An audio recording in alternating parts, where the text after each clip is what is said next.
네, 안녕하세요. 심플노우즈TV 한도희입니다. 오늘도 인터뷰 하실 분 모셨거든요. 인사 한번 나눠보도록 할게요. 안녕하세요. 안녕하세요. 네, 간단하게 자기소개 한번 부탁드리겠습니다. 예, 그 경기 남부에 살고 있는 네. 예, 그런 사람입니다. 제가 이런 거 처음이라 너무 떨리는데 네, 그래도 사회자분이 네. 잘 좀 해주세요. 네, 걱정하지 마시고요. 긴장하지 마시고요. 여기에 나와 주신 것만으로도 정말 대단한 일 하신 거라고 생각하시고 자부심 가지시고 그냥 겪었던 일 얘기해 주시면 돼요. 편안하게 얘기해 주시면 됩니다. 자, 저희 채널이 어떤 걸 다루는지 혹시 알고 오신 거 맞으시죠? 글쎄요. 글쎄요라뇨. 저희한테 신청해 주신 거잖아요. 맞아요. 층간소음에 관련돼서 네, 맞습니다. 어려움을 겪었던 네. 그 기억을 약간 오래된 기억이긴 한데 그래도 떠올리기 괜찮아요. 싫었지만 그래도 네. 용기를 내서 감사드립니다. 맞습니다. 여러분, 저희 심플노이즈 층간소음의 고통, 그리고 그 층간소음 이외에 모든 소음의 고통이신 분들 연락처 받고 있거든요. 자, 오늘 그러면은 뭐 꽤 오래된 기억이시라고 하시는데, 그래도 기억에 남는 거면은 좀 그때 당시엔 조금 많이 힘들었던 그런 경험이었던 것 같은데 맞으세요? 예, 힘들었죠, 많이. 너무 힘들었는데 그 네. 아파트가 네. 아파트셨군요. 아파트 네. 층간소음이셨구나. 맞습니다. 자, 그러면 우리 1990년대 초반에 네. 준공된 아파트일 거예요. 90년대 초반에. 네, 그리고 작은 하천 앞에 있는 아파트라 네. 여름이나 이럴 때 창문 열어놓으면 너무 시원할 것 같은데. 시원하고 물이 줄줄줄 흐르는 소리가 막 들려서 여기까지만 들으면 굉장히 화목하고 되게 그렇죠. 좋은.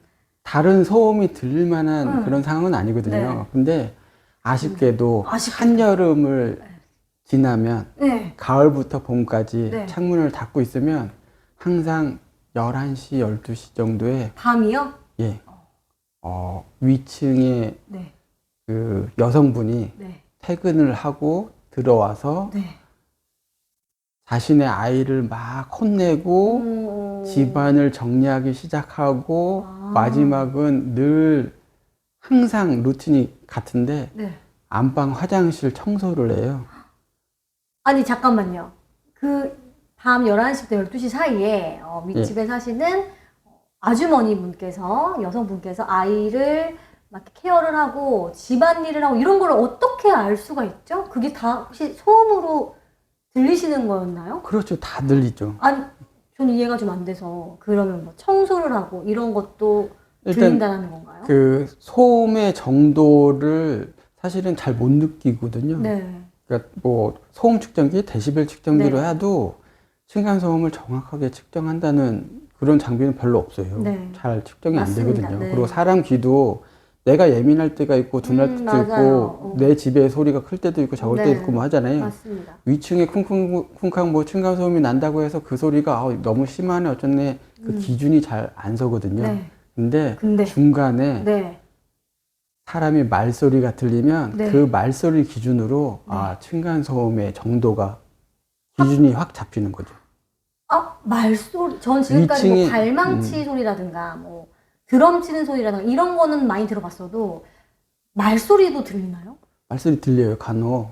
근데 위층 그 여성분이 자신의 아들이었거든요. 네. 근데 아들 얘기도 상당히 긴 얘기인데 아마 대부분의 층간소음은 그 아들에 관련된 이야기 정도에서 끝났을 텐데 네. 저는 그 이상의 레벨로 올라간 거예요. 그 아들이 낮 시간에 혼자 있거든요. 아쉽게도 그 집은 엄마랑 아들 둘이 사는 집이에요. 네. 엄마가 새벽 일찍 출근하고 11시쯤에 퇴근을 하는 그런 집이고요. 아들은 혼자 있다 보니까 관심이 너무 고픈 아이예요. 그래서 엘리베이터나 바깥에서 딱 만나면 인사하는 것도 아닌데 자기한테 인사를 해달라, 말 걸어달라 하고서 계속 앞에서 이렇게 얼굴을 들이밀고 그걸로 또 안 되면 엘리베이터 문 사이에 벽돌 같은 걸 껴놓고 다른 어른들이 어떻게 하나 쳐다보고 있는 어머. 너무 관심이 고픈 아이죠. 초등학교 뭐 3학년 요 정도 됐으니까. 그러니까 그런 아이가 이제는 바깥에서 뛰어놀다가 집에 들어오면 아무도 없잖아요. 네. 운동장이에요, 완전. 난리치고 막 다 뒤집어 엎고 별짓을 다 했어요. 근데 그런 아이가 이제는 그렇게 놀다가 잘 거 아니에요? 근데 엄마가 11시에 너무 힘들게 퇴근했어. 근데 봐서는 일주일에 반 이상은 술을 좀 한잔 하고 들어오는 것 같아요.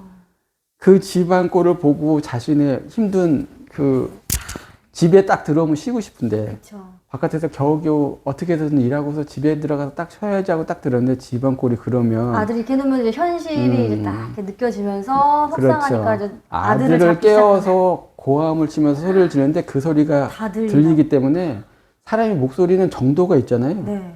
어떤 사람은 어머머 크고 어느 사람은 어머머 작지 않잖아요. 고함을 지렀을 때 그 소리가 대부분 그 사람들의 사람의 소리 그 크기잖아요. 네. 그 소리를 들리는 순간 위층에서 나는 층간소음의 정도가 기준이 잡히는 거죠.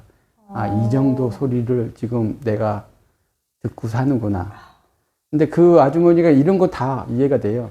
네. 근데 11시, 11시 반, 12시 정도부터 새벽 1시, 2시까지 안방 화장실에서 네. 씻고 청소를 하는데 그 시간이면 사실은 거실에 가서 샤워를 해도 늦은 시간이라 빨리 씻고 나와야 되는데 네. 굳이 안방에서 안방 화장실. 솔질하고 툭탁툭탁 두들기고 변기에 막 뚜껑 열어다 다 하고 그 청소를 하는데 아마도 술을 깨고 싶은 마음에 습관처럼 하는 것 같아요. 그거는 추측이신 거고. 그렇죠? 추측인데 이게 1년, 2년, 3년 계속. 항상 늘 매일 완전 그냥 그 분의 루틴이네요, 루틴. 정해진 루틴이에요. 그래서 저희가 자려면 어쩔 수 없이 여름엔 그래도 창문 열어놓고 하면 바깥에 뭐 배달 오토바이 소리 네, 들리고 같이 백색 소음이라고 하나요? 시내물 같이? 졸졸졸 흐르고 기차 소리 들리고 차 소리 들리고 하니까는 그 소리가 그 소리지 하고 넘어가는데 창문 닫고 있으면 그 소리가 훨씬 크게 들리잖아요. 그리고 맞아요. 안방에서 나는 층간소음의 정도랑 네. 화장실을 통해서 나는 소리의 층간소음 정도는 배 이상이에요. 그러니까 안방에서 소리를 질러야지 밑에 층이나 다른 집에서 들 정도의 그 수준이라면 네. 안방 화장실에서는 솔직히 그냥 그 큰일 보고 가스만 방출돼도 들릴 수가 있거든요. 그러니까 양치질하면서 우웩우웩 하는 소리도 다 들리긴 하더라고요. 들려요. 저도 그런 화장실에서는 거 다 많이 들려요. 들어봤거든요. 그러니까 굳이 화장실에서 그 짓을 그 행동을 계속 하는 거죠. 근데 그래서 저희는 어떻게 했냐면 네. 안방에다가 벽걸이 팬을 달았어요. 벽걸이 팬이요? 온풍기 팬인데 틀면 소리가 좀 크거든요. 이거 혹시 보복? 아니요, 저희 방 벽에 네. 천정이 아니고 벽에 달아서 방 안에 윙하는 그냥 팬 소리를 켜놓고 백색 잤어요. 소음 같이 활용을 하시려고. 그렇죠. 와, 나름 또 머리를 쓰셨네요.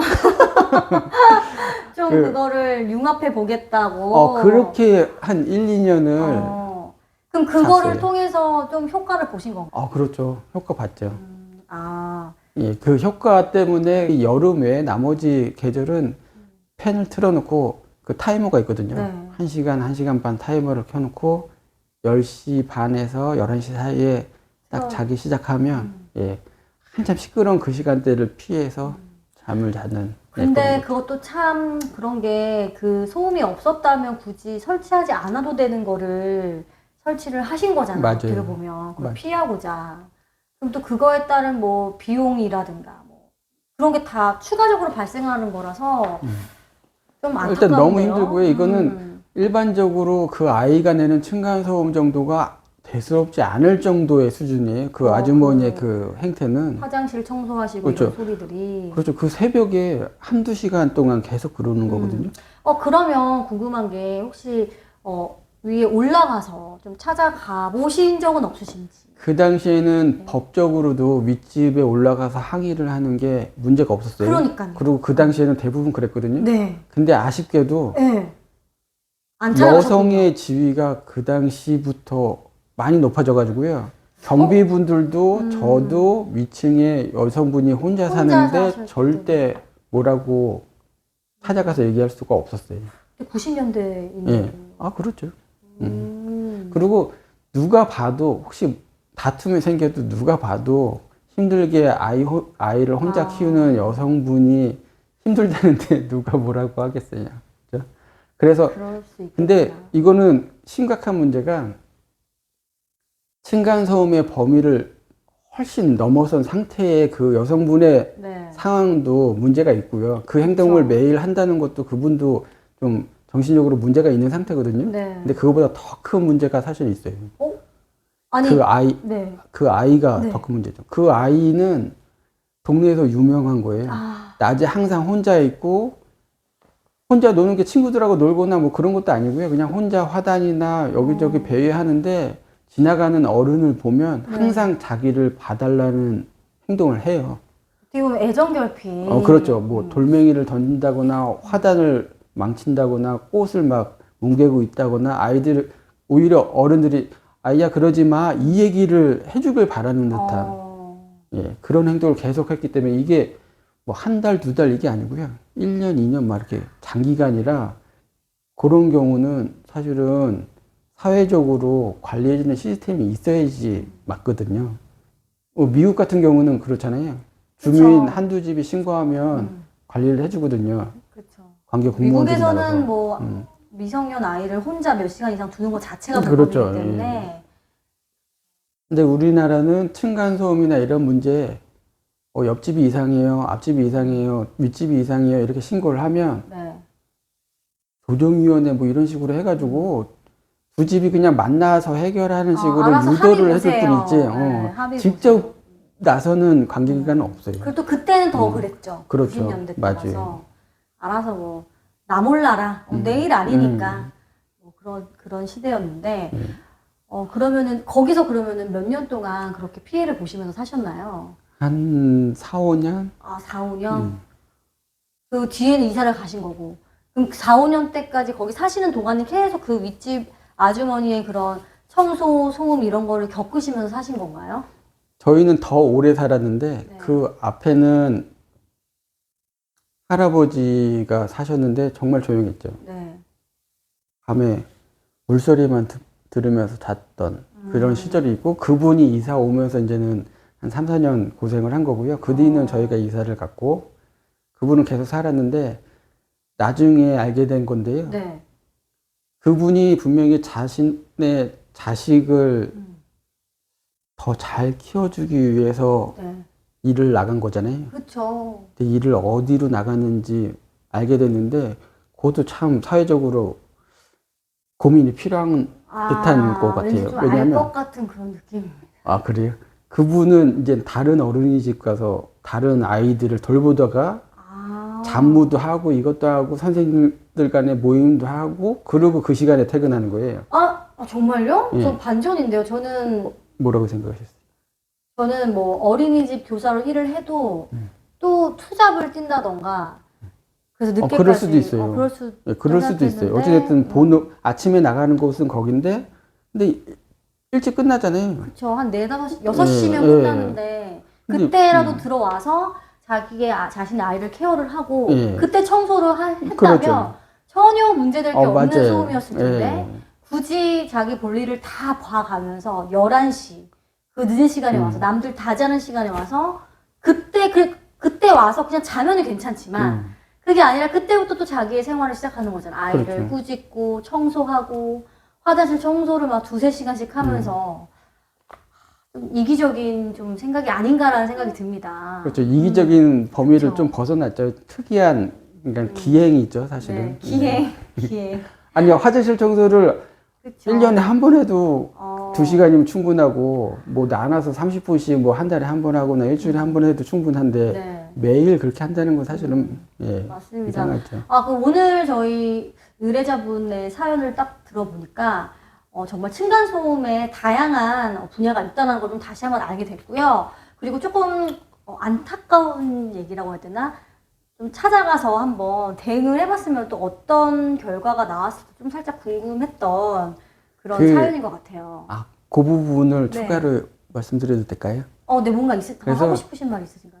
그러니까 경비분들은 다 남자잖아요. 네. 저도 남자이기 때문에 절대 접근은 안 했고요. 네. 저희 애들 엄마가 그래, 맞아. 그렇죠. 네. 엘리베이터에서 만나면 만나서. 그 얘기를 했어요, 서로. 뭐라고 하셨던가요? 조심하겠습니다. 그러니까 다행히 그래도 그건 괜찮은 거죠. 조심하겠습니다. 네. 하는데 그 소리 들어보면 맨정신으로 퇴근하는 게 아니고 술을 한잔 하고서 아이한테 얘기하는, 그러니까 엘리베이터에서 딱 만났을 때는 정말 얌전하신 분이거든요. 전혀 그러실 것 같지 네. 않고 뭐 조심하겠습니다 이러는데 그 시간에는 뭐 약간 맨정신은 아닌 것 같은. 근데 그것도 한계가 있다고 하더라고요. 왜냐하면 그 집 엄마랑 아들이 타 있고 저희 애엄마가 엘리베이터 타고 엄마랑 아줌마랑 친한 듯한 대화를 좀 하면 그 아이가 졸졸 따라다닌대요.